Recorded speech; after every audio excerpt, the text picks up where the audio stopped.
Hi everyone, welcome to the International Water Resources Association webinar today on agricultural water reuse. We are really excited to have everyone joining us here today. I see people are coming into the room. The numbers are increasing rapidly, so hopefully we'll get started here in about 1 or 2 minutes, and it gives you a chance for a last minute glass of water, a cup of coffee, or both if you need it. And we look forward to starting in 1 or 2 minutes. So thank you very much.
All right, we have a few more people. Just want to remind everyone that may have just joined us here in the last few minutes.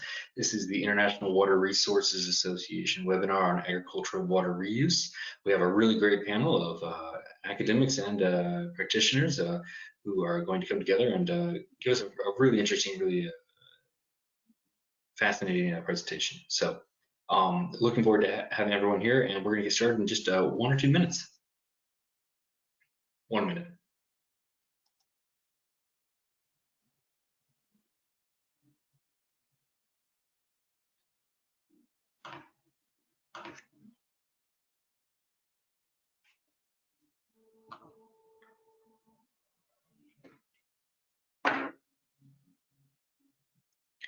All right, well, it looks like it's 3 minutes past the hour, so if anyone's coming late, then I guess they'll miss the beginning. So this is the International Water Resources Association webinar on global water security issues, agricultural water reuse challenges and opportunities. Our panelists include today So Ho Cho, program specialist at the IWSS UNESCO, Alejandro Marquez, a program specialist with UNESCO, Alfonso Garcia, a professor at the University of Malaga now in Spain, and Anas Tulu, assistant professor at Kayad. He's a recent graduate of Kayad University in Morocco, as well as Mary Trudeau, our moderator with the IWRA. So this is a webinar hosted by the International Water Resources Association, and the IWRA is an international network of researchers and practitioners who work on a multidisciplinary range of water resource issues. We are a nonprofit, non-governmental educational organization, and the IWRA provides a knowledge-based global forum for bridging disciplines and geographies by connecting professionals, students, individuals, corporations, and institutions, everyone who's concerned with sustainable use of the world's water resources. We're happy to have you all here today, and thank you for tuning in. I see we have a really great, really diverse audience here with us today, so I'm really excited to have everyone. Thank you. And like I said earlier, we have a really interesting panel here today because I think we bring together a nice mix of geographies and a nice mix of academic perspectives as well as practitioner perspectives coming from the sort of NGO, IGO sectors. So today our panel is going to focus in on the issue of water reuse. As most people know, in the water sector, people know, that agriculture is one of the world's largest global water users, and that reuse plays an important issue for securing water food supplies as well as securing our global water supplies. So this webinar is going to help you kind of understand the potentials for water reuse, use, different sources and challenges that have come up in the issue of bringing water reuse to agriculture. So what we're going to do today here is have presenters who are both with the UNESCO Global Water Security Issues series, and people who have folks who have published been authors in that series. So we're really looking forward to also having that kind of different perspectives. So just to briefly and give a quick overview of the format of today's webinar, just to start, each of our panelists will give a short presentation, and then at the end of the event, we'll have time for questions from the audience. So as you might see for the questions on your GoToWebinar control panel, about halfway down, there's a section that says questions. If you just go ahead and type in those questions, Mary and myself will see them, and when it's the time for the question part of the event, then we will be able to direct them to the appropriate person. So feel free, if there's something that sparks curiosity and interest during the presentation, please do feel free to just type it in, and we'll see it immediately, and then can talk about it at the end. Also, to remind you, if there's a small point that you wish to follow up with one of our speakers regarding something you see in the presentation, questions about methods or numbers and results, feel free to reach out. As Mary was pointing out earlier, that you can find a lot of information on the internet, and it's pretty easy to learn more about our authors, cite them in your work, and then to reach out and engage with them if you have these kind of questions. And further to remind you that we're going to record the event in its entirety, and we're going to put the event on our website, www.iwra.org, and as well as the PDFs of the speaker presentations. People often ask if they're able to go back and watch it. I know these events are extremely exciting, so people want to return to the event and see it again. So you'll be able to do so. So just after the event, give us a few days, www.iwra.org. We'll have it up there. So appreciate that. Thank you so much. With that in mind, I'd like to turn the floor over to our moderator, Mary Trudeau, with the IWRA. Great, thank you, Scott, and welcome everyone.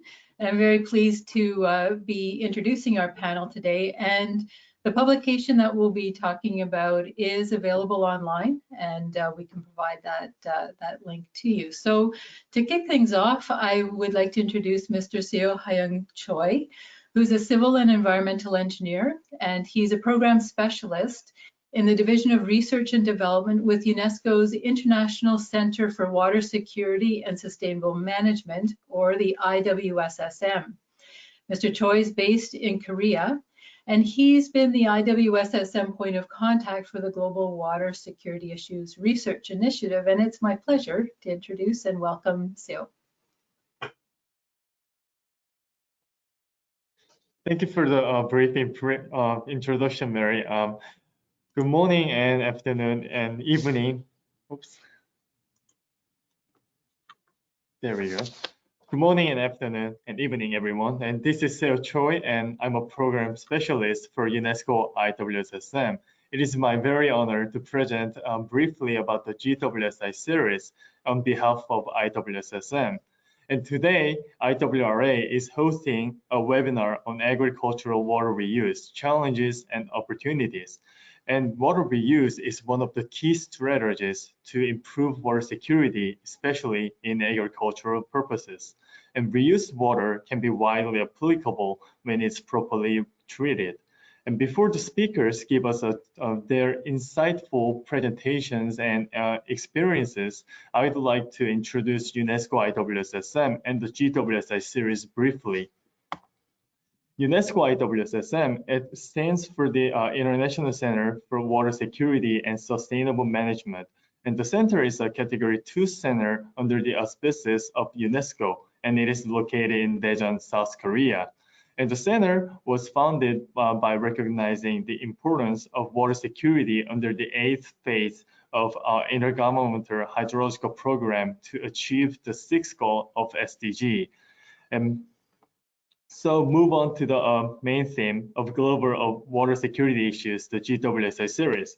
The GWSI series is a publication that co-published by UNESCO and UNESCO IWSSM with acknowledgements of IWRA. And it is an open access publication that listed in the UNESCO Digital Library. It aims to share the current water security issues related such as water reuse and groundwater. And while we select proposals by blind reviewing, we strictly follow the gender equality and African priority that UNESCO highlights. And then selected papers are peer reviewed before publishing. And move on to the GWSI series. The first series was entitled with Water Security and the Sustainable Development Goals. And it is published on May last year. And in total, 18 authors and 44% of female authors were participated from 11 different institutions. The first series included chapters of water security and technology, society, economy, environment, and governance to highlight the scope of water security. The second series, the current series is published in this year on October, and the series is titled, as you already noticed, the water reuse within a circular economy context. And 34 authors, including today's speakers, participated with 50% of African and 42% of women authors. The series highlights the key strategies and case study on water reuse by having chapters including principles and decision-making and challenges and key stakeholders and technologies. And authors from academia and research institutions and international organizations, as you can see on the screen, or participated actively. And the next series is about The next series is about groundwater resources management and governance, and 24 institutions are currently in progress for the third series, and we are expecting to publish it in spring next year. The chapters of the third series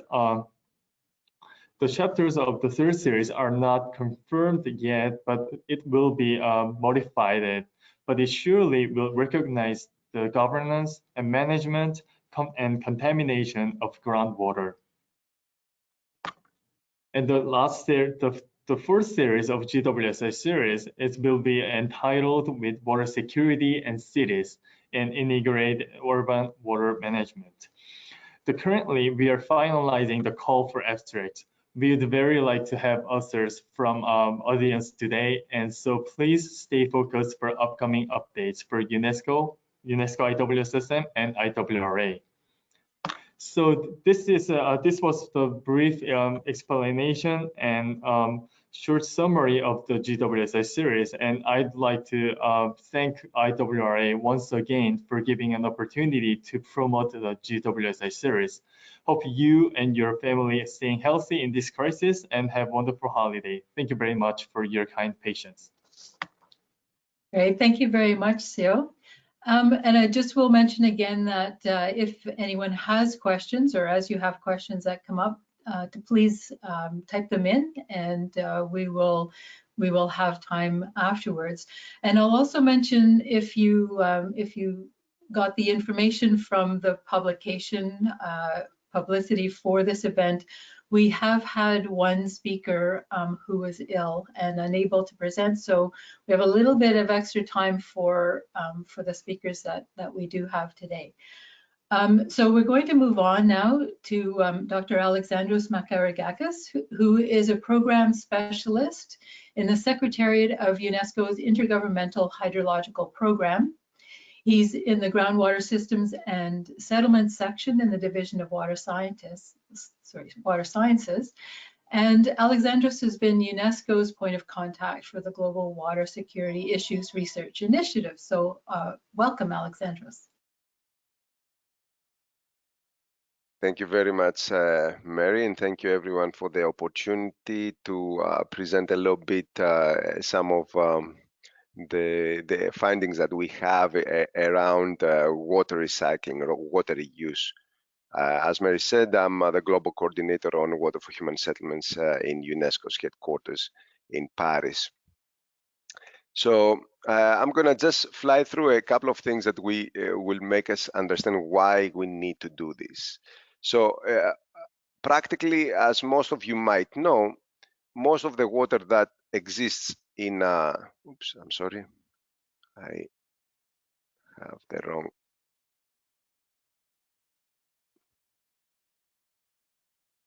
Can you see my screen now? Because I see you, not my presentation. We can see your screen, yeah. Yeah, looks great. Okay, I cannot. Give me 1 second. Do you want me to make you the presenter here? Let's do that. Can you please? Yeah, because I'm No problem. now stuck. Okay.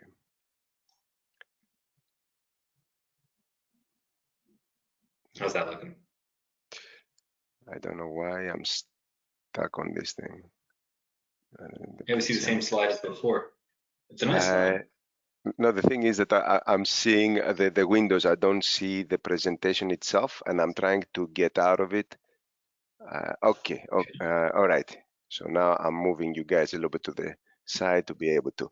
So as we can see, we have the majority of the water being trapped either in glaciers or fresh water, because the majority of the water on planet Earth is actually salted water on the oceans or the sea. And out of this, the majority of the water that we use for potable uses or for agriculture comes from groundwater, right? Then, oops, I'm sorry. At the same time, out of all the water that we were talking about, this small percentage of the water which is fresh water, only part of it is renewable, which means that we can use without any worry about having it again renewed and being available for future generations to come. Whereas we have in a lot of parts of the world water sources that are not renewable, and we have to be more careful. Now, as far as who are the major users, as most of you might know, the major user of water is agriculture. We have almost 70% of it required for irrigation purposes, followed by industry, and last but not least, the domestic use. I just want to point out here why agriculture is so important. If you look at this number, a 10% in improvement of the water use in agriculture would almost provide you 50% more available water for domestic use. Right? Now, I'm going to talk a little bit about the pressures we're having. We're talking about population growth and urbanization, right? The bigger changes are happening in Asia, Africa, and Latin America, right? Where we have a rapid urbanization of the population, especially in Latin America, leads the globe, but also population growth with Africa being in charge of the race on that end. And most of this population growth happens in urban centers in Africa. So some stats, we know that the population will increase from 7 to 9 billion by 2050. Most of this increase will happen in developing countries, and we will have almost 100% of increase in urban areas. Of course, this will translate in increase in demand for water, right? And 70% of the world population by 2030 will be living in high stress areas. So we need water, energy, and food for the growing cities. Now, another part of the global changes that we're facing is climate change and variability.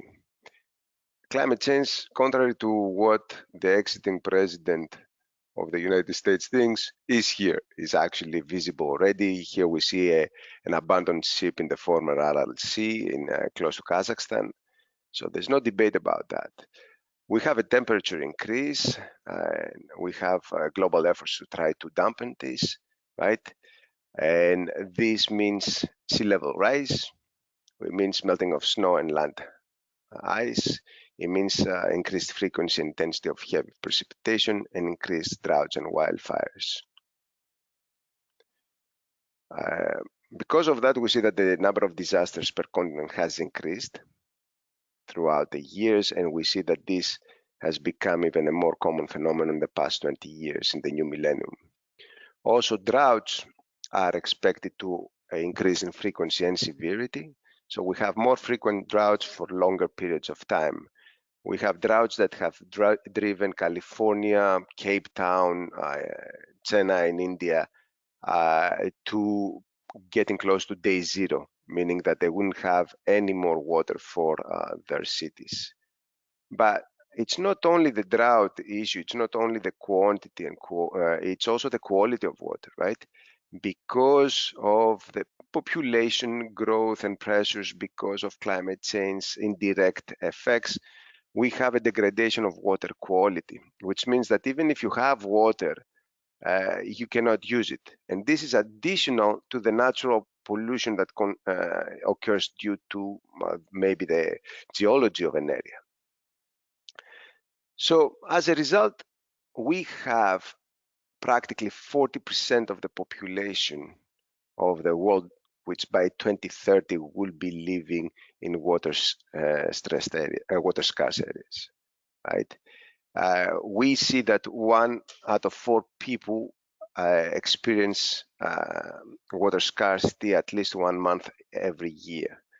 These are stats that they are scary, thinking that we still have more people to come in, from 7 to 9 billion people, which means that we need not only water to drink, but also water for their demands as far as food concerns.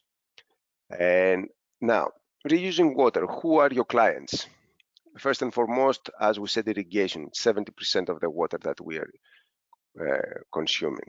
Then we have the ability to utilize water for later purposes, like we recharge aquifers, the groundwater, and then we can reuse it for different reasons, potable, irrigation. We can reuse it in industrial processes, for heating and cooling applications, and last but not least, potable water. Oops, I'm sorry, here we go. Now, the technology is there. We know what treatment can be used based on our local context and finances. Different technologies will require different amounts of energy and will provide you with different treatment efficiency. So we have set up a comparison of the treatment efficiency and energy requirements for the different technologies. And like I said, depending also on your finances, you can select which technology will fit you best. So the information and knowledge is there as far as how to go about it. And we can see also what type of technologies, or the application that we'll have, whether it's plant on plant, etc. We have done all this research and it's available for everyone, right? So what is making this thing difficult, right? First of all, we have an inadequate governance institutional capacity. A lot of times we see inconsistency in the governance of how water is managed, right? We have usually a fractured responsibility. We have a lot of different actors being involved. And sometimes you have duplication also. We have inadequate institutional capacity. And usually we have too stringent quality standards. We have an unbalanced financing part, right? It can be costly than conventional methods. So we have to start rethinking of how we look at water and tariffication of water. It's difficult to make general statements, right? And there is usually a distortion of the water price. We have an inefficient technical approach. Sometimes we have underperformance. We have health and environment risks. Sometimes we go to the other extent of, instead of having underperformance, we have over-engineering. And sometimes we're missing the target. We don't use a fit-for-purpose approach. And last but not least, which is the public acceptance, right? We have public to be hesitant because they're not well educated on the facts. We have the misuse of different terms. I can even start with the term of wastewater. It's not waste. You know, we need to get to a different term. This is, really not the way to go ahead. We have absence of guidelines and definitely insufficient education. So, what are the opportunities? I know my colleagues will get more into this. We have different drivers, right? The geographical and temporal conditions, weather variability, population growth, as we said, industrialization, energy inefficiency, and conflicting demands. We have certain barriers who are there. We spoke about institutional barriers. We talk about the overperformance, etc. So then all these have to give us some opportunities related to our policy and institutional framework, right? To look at our legal grounds, our information dissemination, provide incentives, set up a proper regulatory environment, and of course continuing with the research efforts to ameliorate our knowledge and disseminate that knowledge to the public and to decision makers. So plenty of opportunities, right, to do things better. So in order to create this enabling environment, we need suitable legal regulatory framework. I will give the example of Arab states, where we have 11 out of 22 who have adopted legislation permitting the reuse of wastewater, for example. We need cost recovery and appropriate financing mechanisms, because no matter what, finances are practically what drives the system.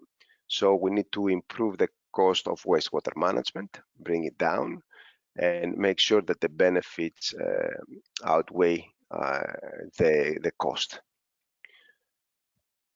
We need to minimize the risk to people and the environment.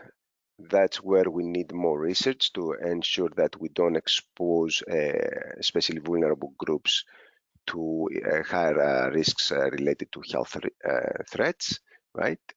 We need to work a lot on our capacity building and knowledge development, and we need to do it at all levels, right? To start with young people, so we have a new generation that understands things better, and then they can drive change.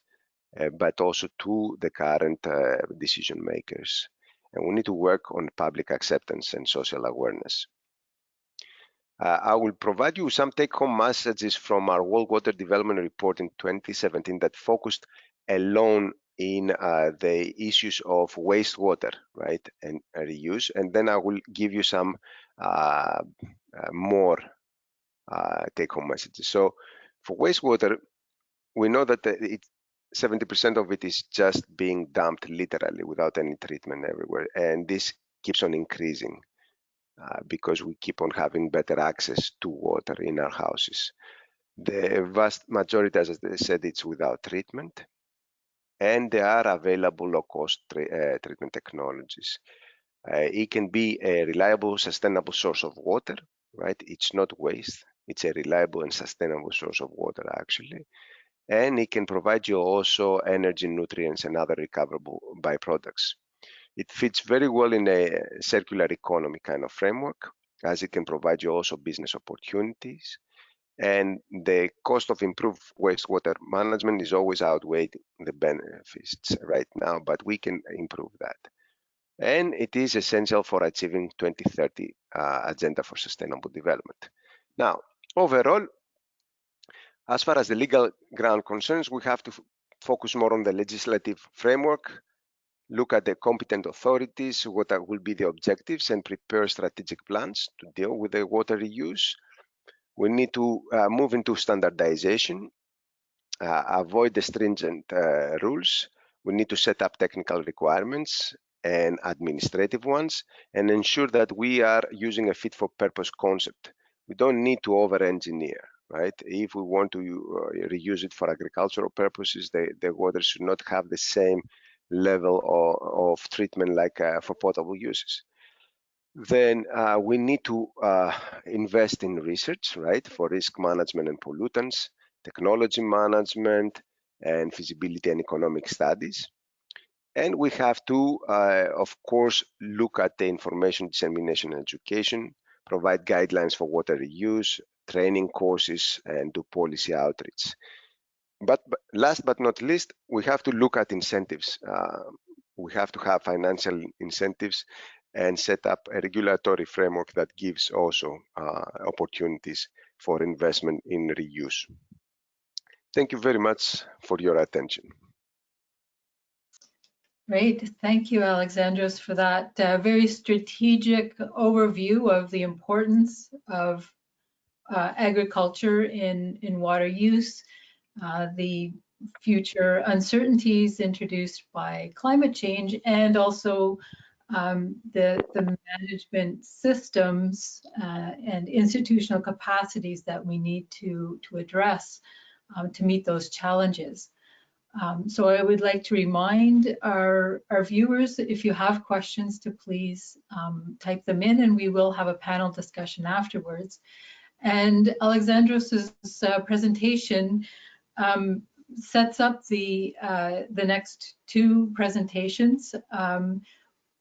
Who are the next two presenters are authors of chapters within the Water Reuse in a Circular Economy publication that Seo introduced. So Dr. Alfonso Esposito Garcia is a professor in the Department of Applied Economics at the University of Malaga in Spain. He holds a PhD in economics and specialized in environmental and water management.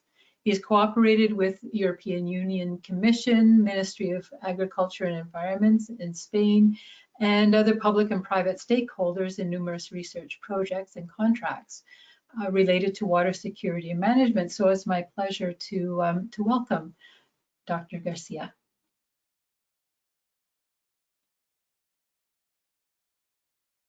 I think you're muted. Yeah, now, okay. Thank you, Mary, for the introduction. I'd like to thank also Mary.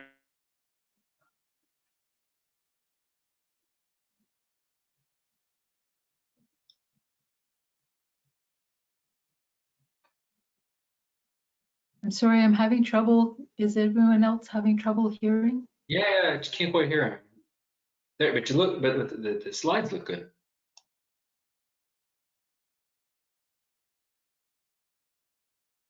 Oh, Alfonso, we can see your slides, but we can't hear you. On what?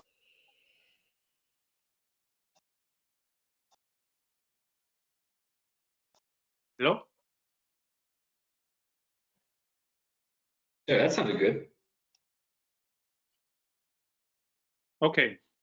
So as I was saying, I'm going to present a summary of the chapter published in the last publication about water reuse, as Mary said already.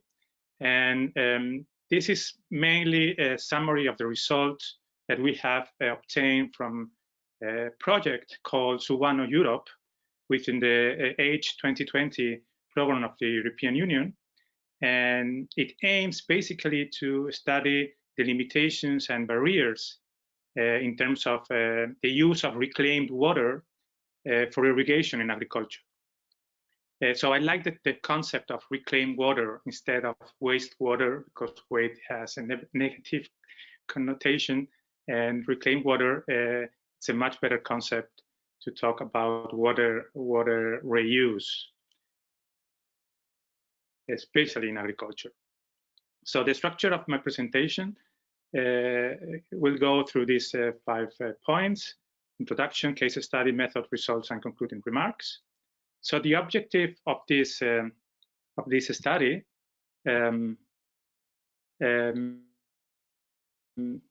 was to identify and evaluate the relevance, barriers, and factors of success in implementing reclaimed water as an alternative water source for the agricultural sector in terms of irrigation.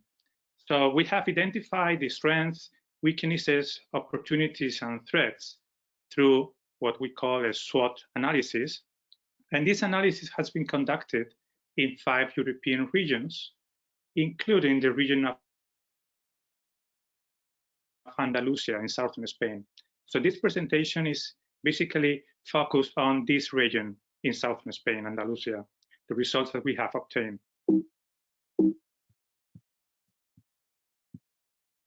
So the justification of the study it's quite simple. I mean, we are suffering from water scarcity, especially in southern European countries and southern European regions. There is a long-term imbalance between supply and demand because we have the sufficient water resources to satisfy the increasing demand that we are coping nowadays. And especially the European Commission has highlighted already that the costs of droughts in Europe are very large in terms of monetary terms. In fact, there is an estimation in the period between 1976 and 2006 of about 100,000 million euros as costs of droughts in Europe. And it's also estimated that 11% of the European population is actually suffering from water scarcity, and that represents also 70% of the European Union territory. So talking about the case study, this project began with a previous work funded by the European Union called also Suwano project in 2012. In this project, we identified different aspects related to water reuse and nutrient treatment within the European context. This current project is a follow-up project called Suwano Europe within the H2020 program, and basically seeks to identify various and factors of success for the successful implementation of the use of reclaimed water for irrigation purposes, with a special focus on certain European regions, such as Andalusia. That is the region that we have analyzed within the Spanish team in this project.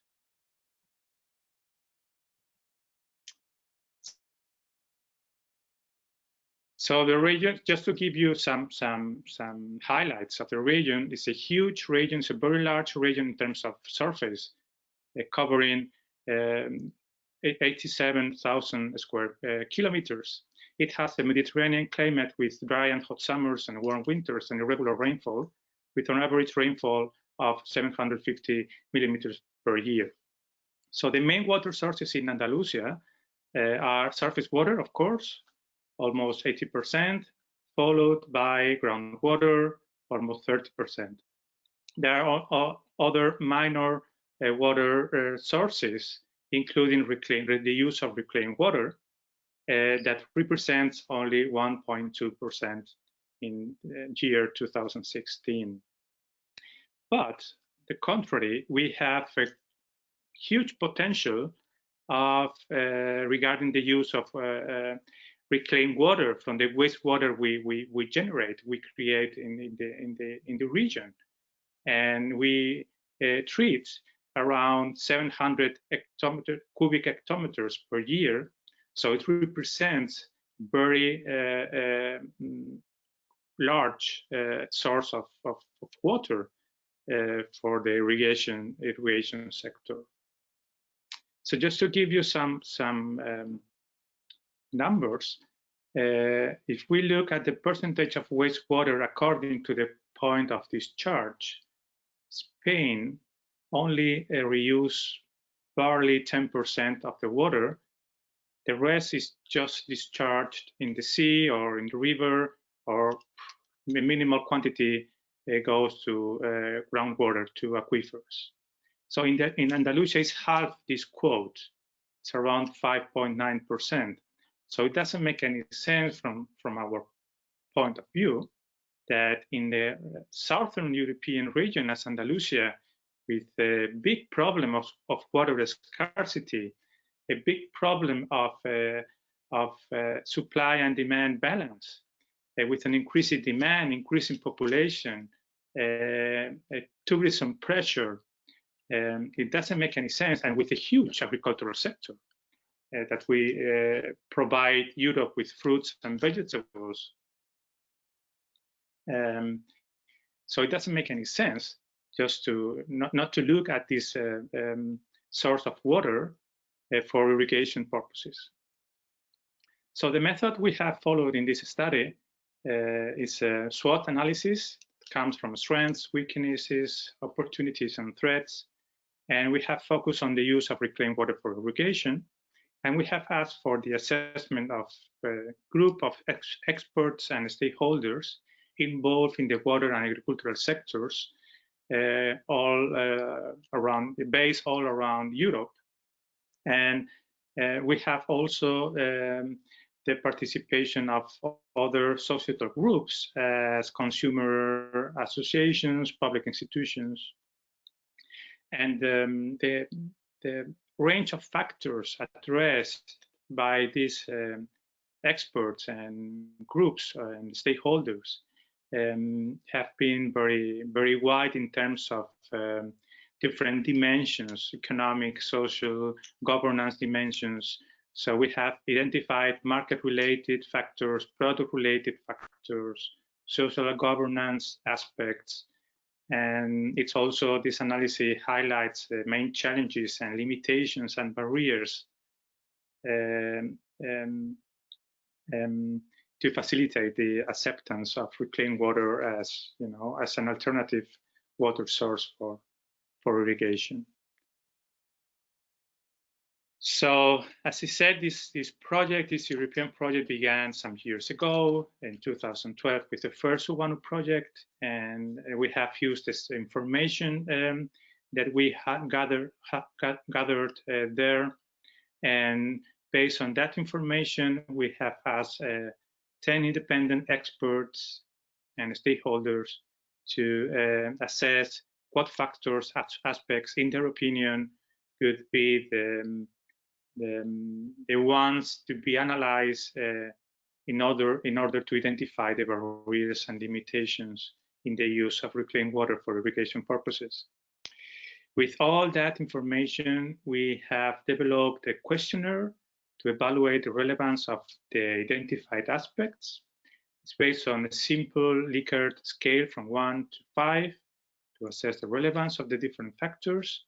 And then we have sent this questionnaire to a wide group of national experts and stakeholders with an active role in the water reuse sector.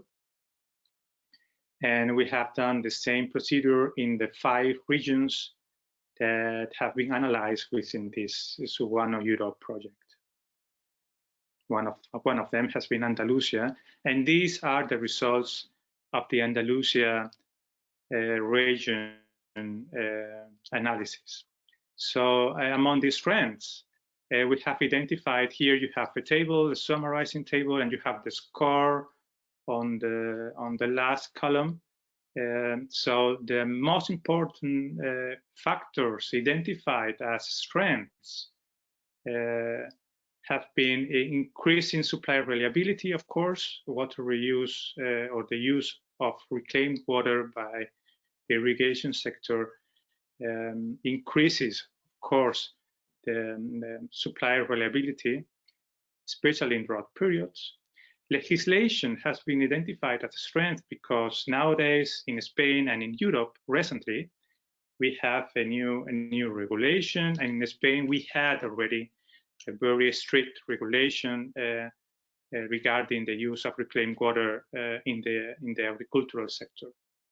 So we have already the base, the legal framework to benefit from further developments in the legal dimension and in the water policy dimension.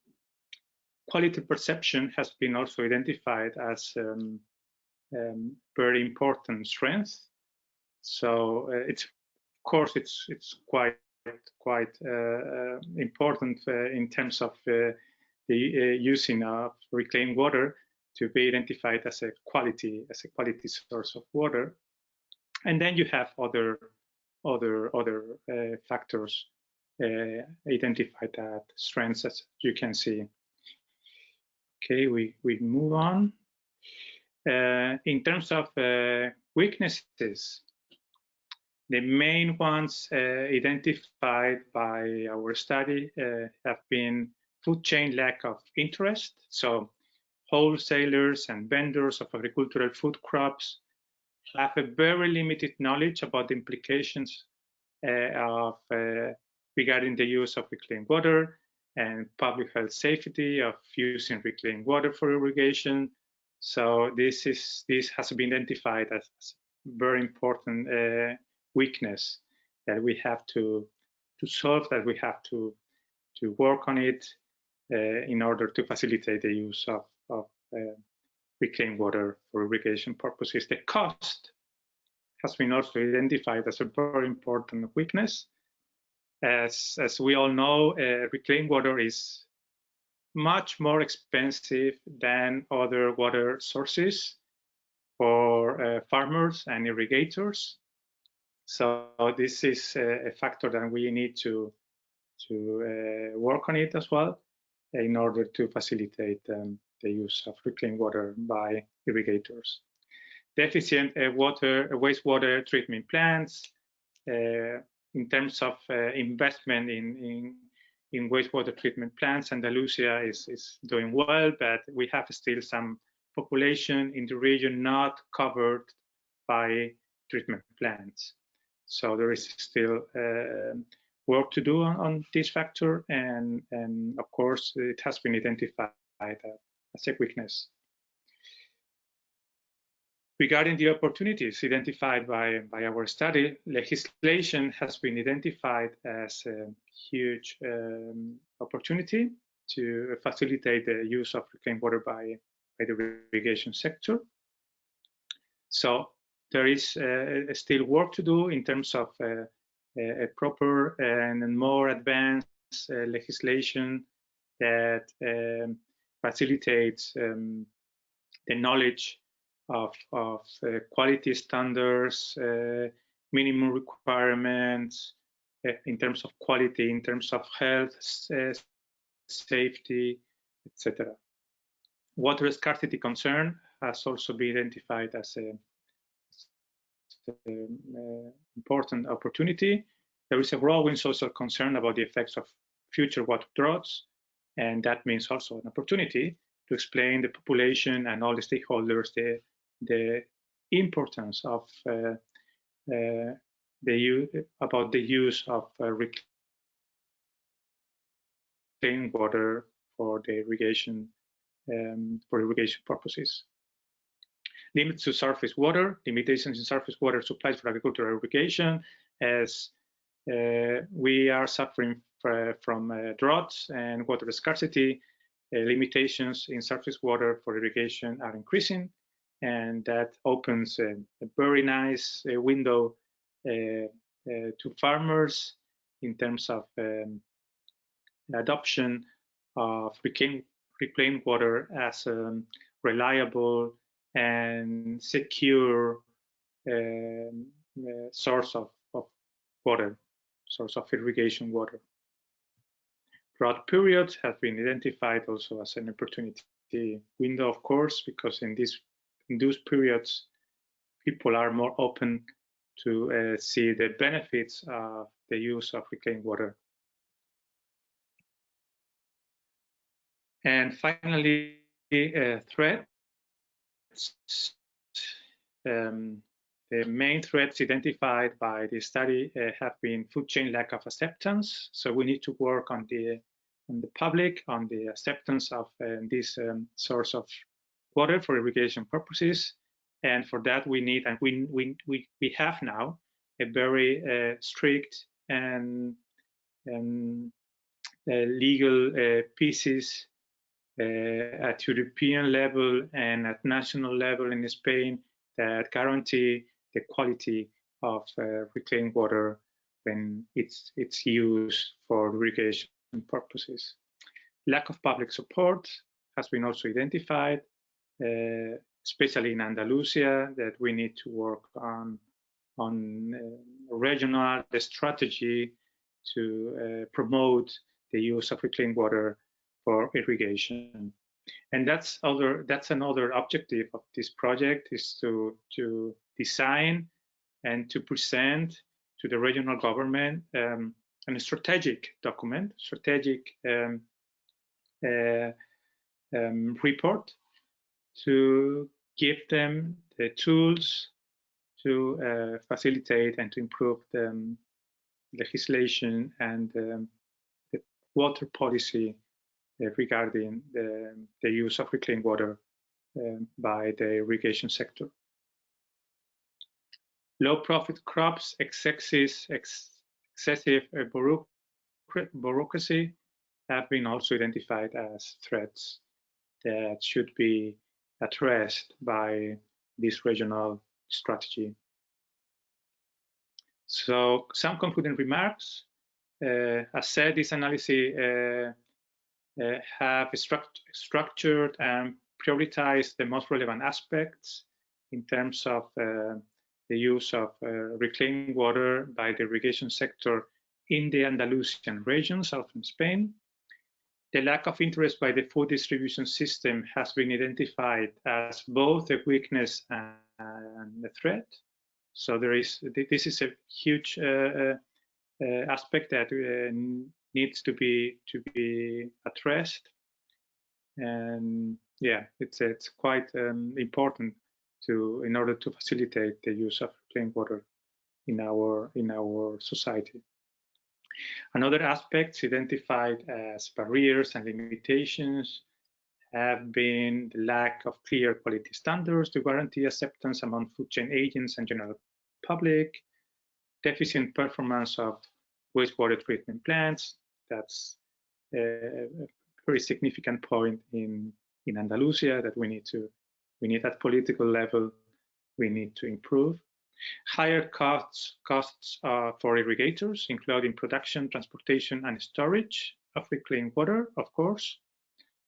The costs are much higher than surface water, and yeah, we need to find a way to facilitate and to reduce the cost for the irrigators. Otherwise, it will be a barrier for the use of this water source. And of course, we need to minimize the bureaucratic process, especially those processes needed to obtain use entitlements regarding water reuse. In Andalusia, last year we had already some new entitlements for the use of reclaimed water by the irrigation sector, but we need to improve that process, that procedure as well. So this is SWOT analysis has been only a prior step. The final objective is to design and to deliver a specific a strategic plan for the Andalusian region. The participation of the different actors has been very important in our consulting process, and it has been essential for the outcomes that we have obtained. And as I said, the knowledge gained in the SWOT analysis will culminate in the preparation. We are working on that already, the preparation of a regional strategic plan to be delivered by us to the regional government in order to promote reclaimed water for irrigation in our region. Thank you very much. It has been a pleasure, and I'm open to any question that you may have. Thank you. Great, thank you very much, Alfonso.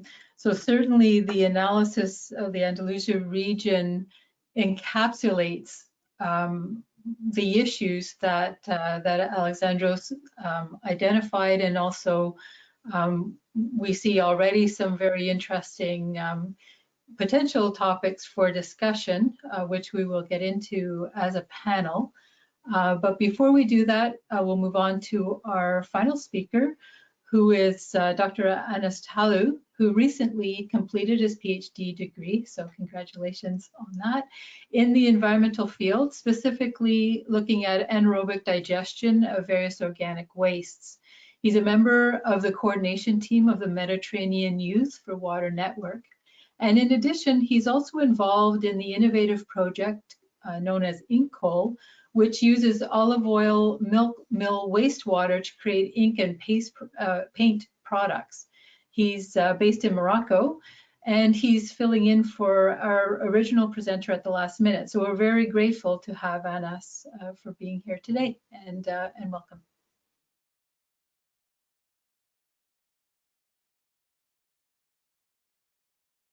I think you might be on mute.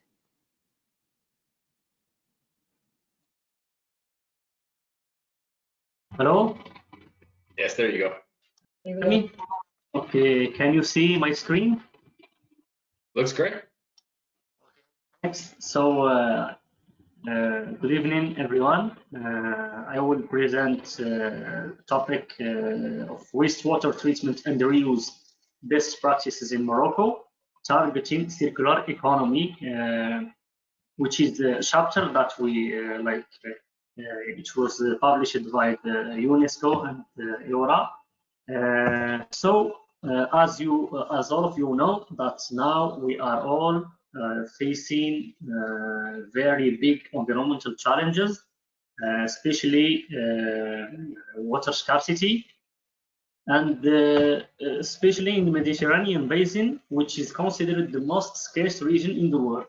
So Morocco, as a country in the Mediterranean region, is known by rapid population growth, urbanization, increase in the urbanization, and increase of economic growth. Also, is a country that suffers from the pressure on water resources and different other environmental problems. So, as we see, there is a lot of alternatives, but the best one, we think that the reuse of wastewater in agriculture is the best option for Morocco. And you should know that Morocco is an agricultural country. So why we say that wastewater can be reused in agriculture? Because wastewater contains many macro and micro nutrients, which is important for plant growth, but it cannot cover all the plant needs. So we can say that maybe we can have a combination between synthesized fertilizer and the use of wastewater. So wastewater reuse has been a practical approach in the last decades in Morocco, especially in large cities, because Morocco is considered a scarce and arid region. As you see here, the population growth in Morocco can lead to pressure on fresh water and on energy production, on agricultural production, and also the wastewater quantity will rise. As you see here, the population growth, it is projected that it will reach like 46 million inhabitants in Morocco by 2050. So according to the Environment Ministry in Morocco, the annual volume of wastewater discharge, it will rise. So it is expected to reach 900 million cubic meter by 2030. So which is a very huge number. But the problem is that this wastewater is like dumped illegally into open spaces, and it's not totally reused and treated. So this is the problem. It will increase from 48 million to 600 million cubic meter, and also we have some governmental strategies that will like to manage the water sector in Morocco. For example, we have the National Liquid Sanitation and Wastewater Treatment, the PNA, which is targeting the general access to the sanitation and wastewater treatment network. The objective of this National Liquid Sanitation and Wastewater Program is first to try to implement and to promote a circular economy concept in Morocco that could enhance the sustainable development, and try to identify the best management of wastewater, which is available in large quantities in Morocco, and also the capacity state improvement of basins, dams, and water preservation systems. Also, the PNA contributes to communicate and to reuse wastewater after treatment, and this program also aims to create like job positions and opportunities in water and wastewater engineering, management, and treatment in order to reduce wastewater pollution by maybe 60%, to implement the wastewater treatment plant in Morocco also by 80% in 2030. The second strategy is the Green Morocco Plan, which is a plan launched in 2008 by the Moroccan government. It aims to face the different environmental challenges, but especially water scarcity, because as we say that Morocco is need water for irrigation because it's an agricultural country. So the priority of the Green Morocco Plan is to manage water resources, to reduce pollution and to reduce pressure on fresh water, and to conduct new strategies and new technologies for wastewater reuse and treatment for agriculture. And also the Green Morocco Plan aims to use precise irrigation and technologies like desalination water, reuse of wastewater in agriculture, use of different techniques like anaerobic and composting also. And here we have like distribution of different kinds of wastewater treatment technologies existing in Morocco.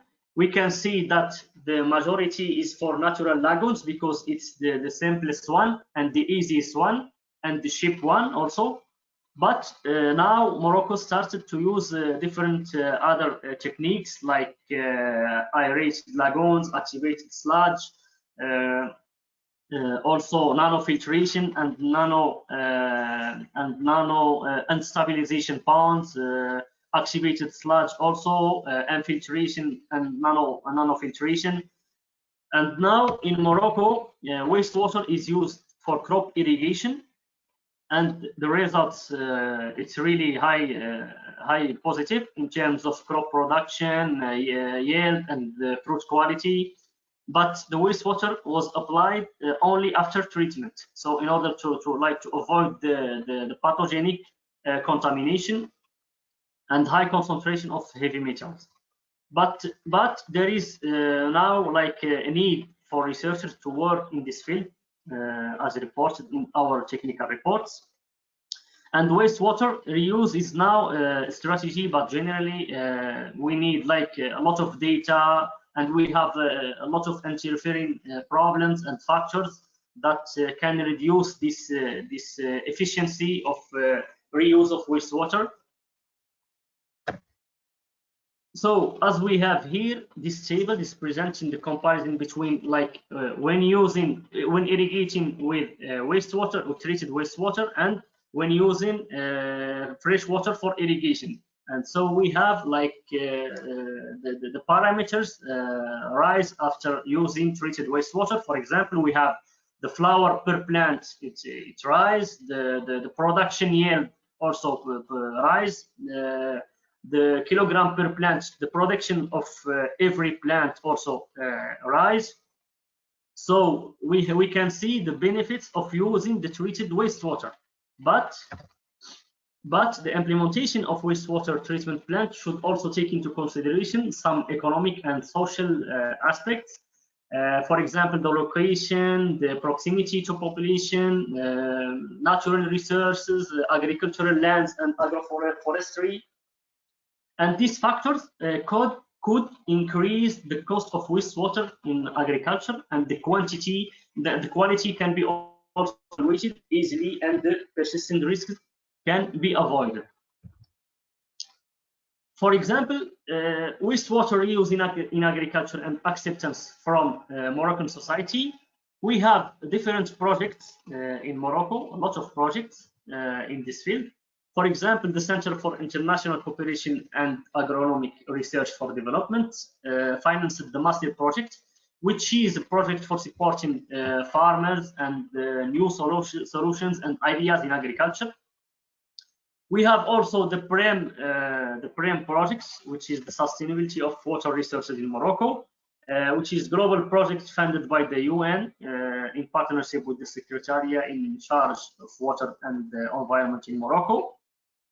This project is elaborated in the south of Morocco because the south of Morocco is known to be the scarce region in the country. And also the economic gain generated by using and reusing treated wastewater compared to irrigation with fresh water is reported also to be attractive and very positive in Morocco. In addition, many other projects are implemented in Morocco. For example, the wastewater treatment plants. Wastewater treatment plants funded by the OCP group for phosphate extraction, which is using new and high technological techniques like microfiltration and disinfection in tertiary treatment, and also using of biogas technology to produce electricity and wastewater treatment. And also, for example, in our laboratory, we are trying to work in collaboration with the Spanish universities. For example, the University of Murcia. We work on a project of producing biofertilizers from anaerobic digestion and aerobic digestion, and the combination with this biofertilizer and also the wastewater treated wastewater, and we applied these products on tomatoes, and the results were really positive. So, and now we continue to work in this field. For example, in Morocco, there is 70 wastewater offices and services in all municipalities. Generally, these specialists services manage network in large cities, and we have a population that benefits from these projects that is estimated to reach 20 million inhabitants. For example, here we have the authorities that can manage the water sector in Morocco. We have, for example, the river basins agencies. We have 9 agencies, 9 big agencies in Morocco, and the ONEP, which is the National Office of Drinkable Water. We have also some private services like the ONE, like the rural towns also, and the Waters and Forest Administration, and all these authorities are trying to manage the water sector in Morocco. For example, for the wastewater reuse policy in Morocco, there is a communal charter which was signed in 1976 in Morocco, that gives the municipalities the responsibility to manage and to distribute fresh water and also to treat wastewater. The main legislative framework and article, there is a lot of articles, but here I would like to cite just 2. For example, the Article 84, it is prohibited to reuse wastewater in agriculture if not treated, and if not in accordance with international standards and limits for nutrients and heavy metals. And also there is a lot of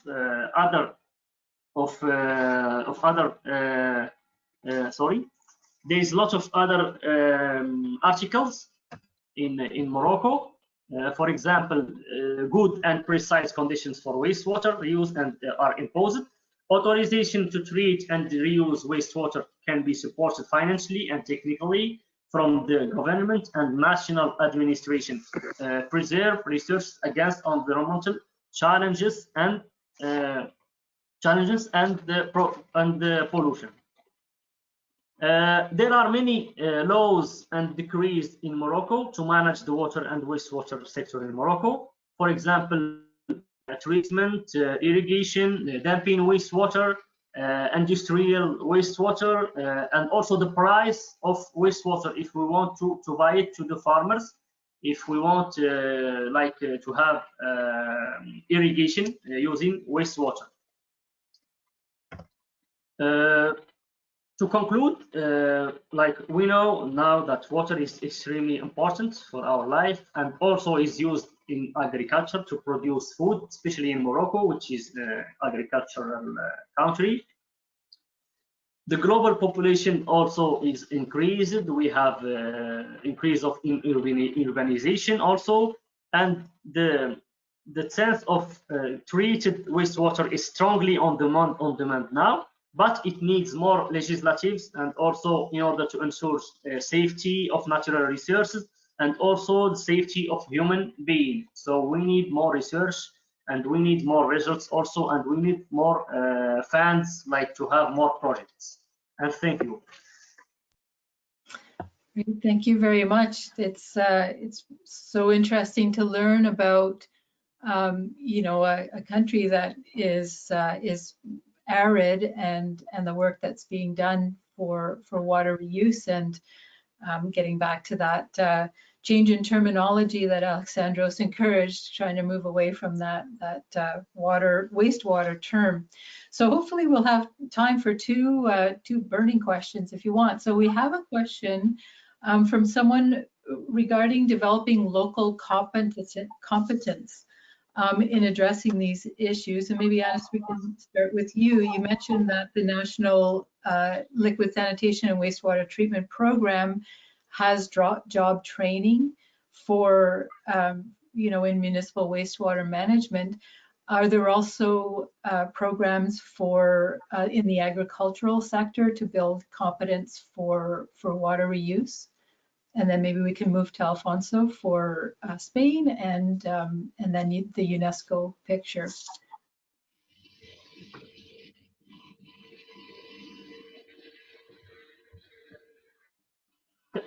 Mary, can you repeat the question?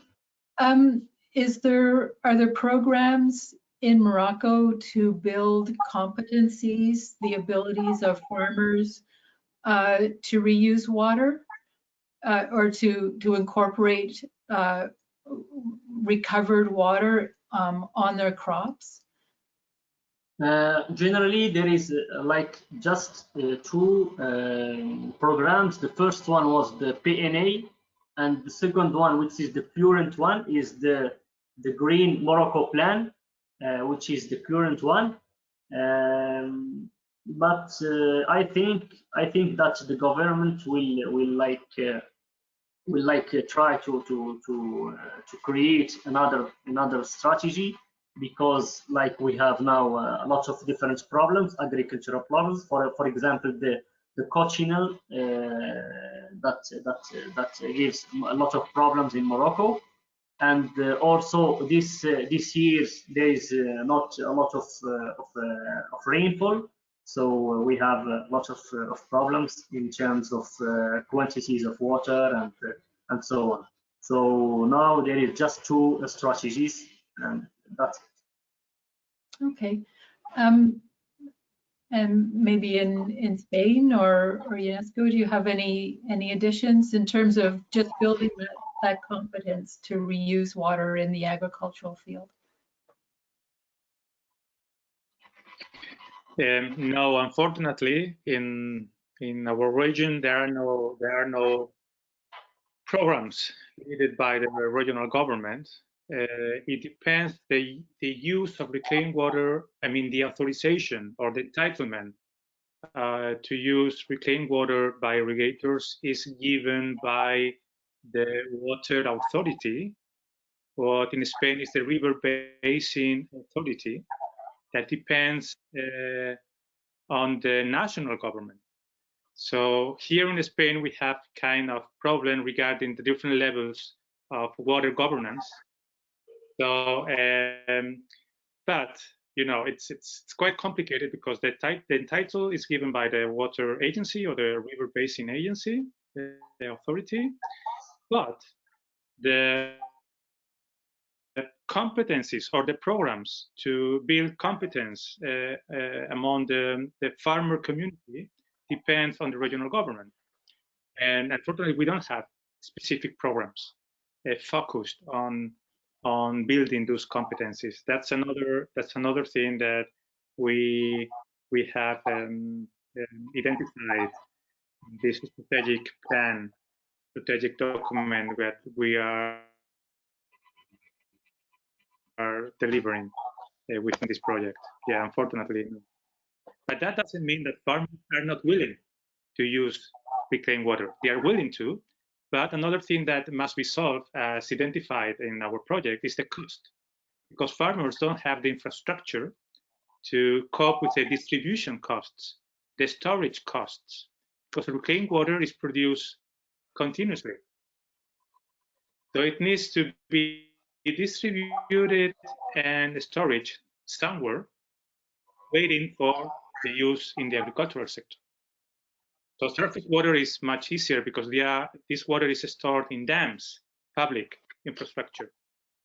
But in terms of using the reclaimed water, we have still a lot of huge amount of things to do regarding, for example, infrastructure. Must be public, must be semi-public, private, public. There are some issues that we need to address and we need to solve. Yeah. Great, thank you. Alexandros, do you want to add? Yeah, we are on a project basis, right? Because right now we don't have a programmatic approach to that, but on a project basis, I can give you an example of an activity we will actually start next year, and it's focusing on the southeastern Europe, basically in an area covering Montenegro and Albania. And then we will continue with Bosnia and Herzegovina up to Croatia. There you have karstic groundwater to be the main resource of your water. So karst, I don't know if people know about it, but karst, when you have groundwater in a karstic environment, it can be underground at some points, and at some point, other points comes out as a river form, and then it dips back in, etc. And because of the geology, usually it's very vulnerable. There's no attenuation capacity within the soil to clean, let's say, any pollutants, and that's where we're focusing on this area and trying to build the capacities of the operators, ministries, etc., on wastewater disposal and reuse, with the aim also to look into piloting an activity further to that. So first we're going to go with a baseline to understand better their capacities and their needs, then start developing customized training to develop these local competencies. And after that, we will focus on maybe preparing a pilot activity that will demonstrate the use by this way avoiding the pollution of the vital resource and at the same time reusing wastewater. Okay, great, thank you. So one issue that always does come up when we talk about water reuse and recovery is the water quality. And I was interested, Alexandros, you mentioned one of the challenges is that there's too stringent water quality standards. But Alfonso also mentioned that lack of acceptance, the public perception of water quality is perhaps that those standards aren't stringent enough. So maybe, Alexandros, just to start, you could comment on that observation that water quality standards are too stringent and what you meant by that, and then other panelists can maybe contribute. Yeah, based on the little research that we did, when we found that there was legislation, don't forget that this is a very dynamic process, and that we have strides taking place only within the past few years. In the beginning, because it was not just the taboo, because of the reuse of reclaimed water, let's not call it wastewater, as we said before, and because of the fear related to the hygiene and the health of people, the first member states that were trying to impose any regulation for reuse, they were making the standards too high, regardless of the use afterwards. So whether it would be, let's say, an agricultural use where the quality was not such it didn't have to go through this very advanced treatment, let's say, to be achieved. But they would go with that because it was the safest thing. And that's where we ended up having very strict rules with very high limits, small limits on the different waste components that you can have. Therefore, in requesting very high treatment, maybe with UV at the end, combined with ozonation, etc., which practically would make your product not sustainable, in the sense that nobody would care. You could just pick up fresh water and treat it. And that's what I mean. And that's where also the unaware, being unaware, but also trying to do the right thing politically, because no matter what, if you have only one incident, it will be in the news. Everybody will go after the minister or the mayor or whoever is responsible for something like that. Whereas the positive things will never reach the papers and the media usually. So that's what I mean. I mean, in our research, we found that in the beginning it was like that. It's only now that we started actually some work back in early 2000s when I was in South Africa. We were using back then the term beneficial use of water, trying to separate the different streams of reclaimed water for what you wanted to use it. So it was not the same standards that you want to use it. And this would go even to a resource, right?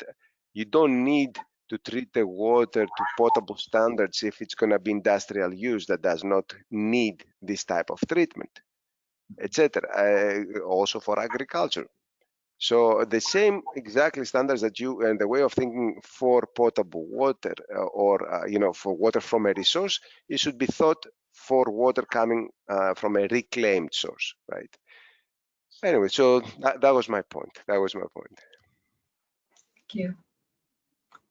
Do any other panelists want to wade into this issue of water quality and acceptance, public acceptance?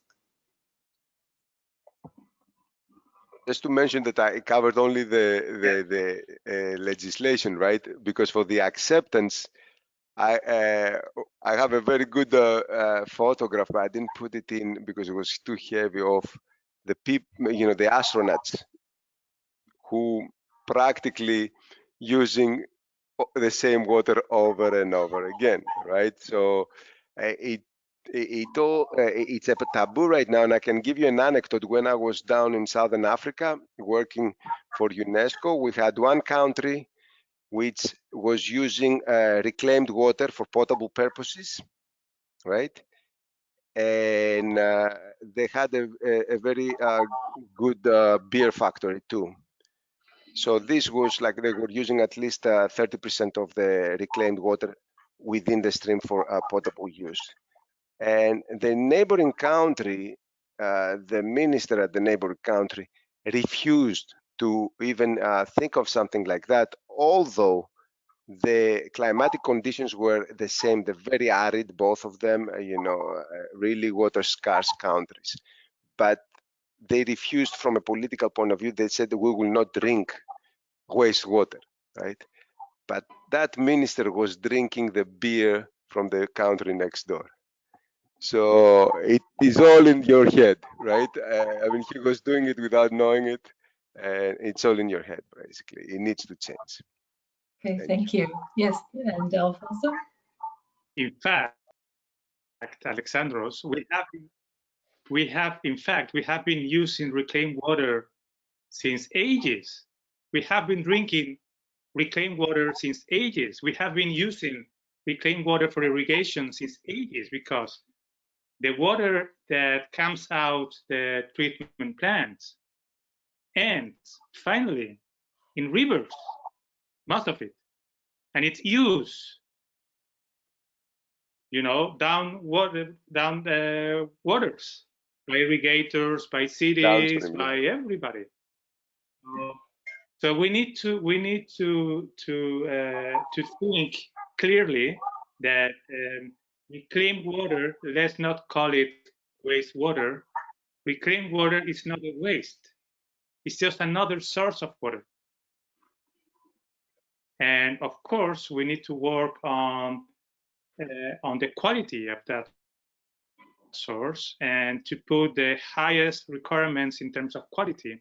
And only doing that, we will get automatically public acceptance, because we need to explain people what reclaimed water is, that we have been using it since ages and nothing happened. It's secure like any other water source. And I think that that's a point. It's capacity building, education, training, because now we have very nice legal pieces in Spain, in Europe in general, with the highest requirements. And when we have talked to managers and representatives for wastewater treatment plants and irrigators, etc., they have told us, okay, no matter how high the requirements are, we will do it. And still will be profitable. Because in regions such as Murcia, for example, in Spain, where they cultivate high value crops, they are willing to pay the water. They need the water. They even want more water to cultivate even more land. So no matter what the price, they will make a profit. So yeah, it depends on the region. It depends on the government, regional government. Yeah, but it's possible, and we are doing it already. But we need to explain it, and it's good for everybody. Right. And in a previous webinar, there is a chapter in the water reuse publication in Singapore, which is, I think, one of the leading urban jurisdictions. But on this issue, Anasta or Seo, would you like to add? Yes, if we want to talk about water quality, there is a problem, which is there are a lot of factors that interfere between them, and this made water quality something not fixed thing. For example, the purpose of the wastewater, of the reclaimed water. For example, if we want to irrigate, for example, zucchini, it's not like if you want to irrigate the tomato. For example, the type of treating this wastewater is not the same. Also, we have, like, if we want this wastewater is coming from industry or from municipalities, it's not the same. And also there are a lot of problems. For example, the soil parameters also is depending. So there are a lot of interfering factors that influence on water quality. Right, thank you. And Seo? Yeah, just add a little thing on Dr. Talou mentioned. He mentioned that there's a lot of concerns on water quality, especially for the reclaimed water, and we already noticed it. And there's a interesting phenomenon in Korea, even for the domestic water, that even if the government and the local government, they guarantee the quality, and people, and they have a very high distrust for the reclaimed water, and to raise this public awareness or public acceptance. And the technology already guarantee the quality of water. So we need to look at this as in different perspective, and we need to think this as we need to view this in a political or policy perspective rather than technology perspective sometimes, to raise this public acceptance. And that's just my opinion. Great. Well, thank you, everyone. We are pretty well at the bottom of the hour. I think I should probably hand it back to Scott to wrap up. Yes, thank you so much, and thank you to all of our panel and Mary. You all did such a great job, and I mean, this is a really complex issue, and one that's obviously taking the several issues of the publication. And so, I mean, I think there's a lot to dig into here. So I'd like to thank everyone on the panel. A big thank you to Anis Talou, PhD graduate. Congratulations at the Kaya University of Morocco. Soy Cho, Program Specialist at IWSSM UNESCO. Alfonso Garcia, Professor at the University of Malaga in Spain. And Alexandros Marquijas, Program Specialist at UNESCO. And last but not least, Mary Trudeau for excellent moderating abilities and skills with the IWRA. So thank you to everyone. And just to let you remind you that some of the panel and the IWRA, we are on Twitter. So if you're interested, please look us up and give us a follow. If you're interested, interact there. And if any of these presentations left you interested in learning more, you're welcome to check out our LinkedIn page and try to continue the discussion there, and to follow us for more updates with IWRA. So I hope that you found the insights provided by our panel during this special event really helpful. I mean, I know it gave me a lot of creativity and ideas and material to think about in my coming work, and I hope this is generating a lot of creativity for your own work and your own needs as well. So just to remind you, again, this webinar was brought to you by the International Water Resources Association. We are an almost 50-year-old nonprofit, non-governmental educational organization.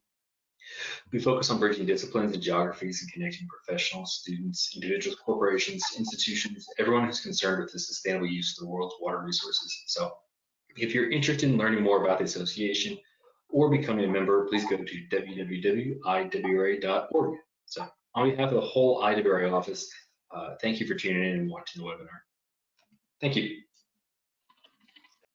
Thank you, everyone. Thank you. Goodbye, everyone. Thanks, Bye. everyone. Thank you.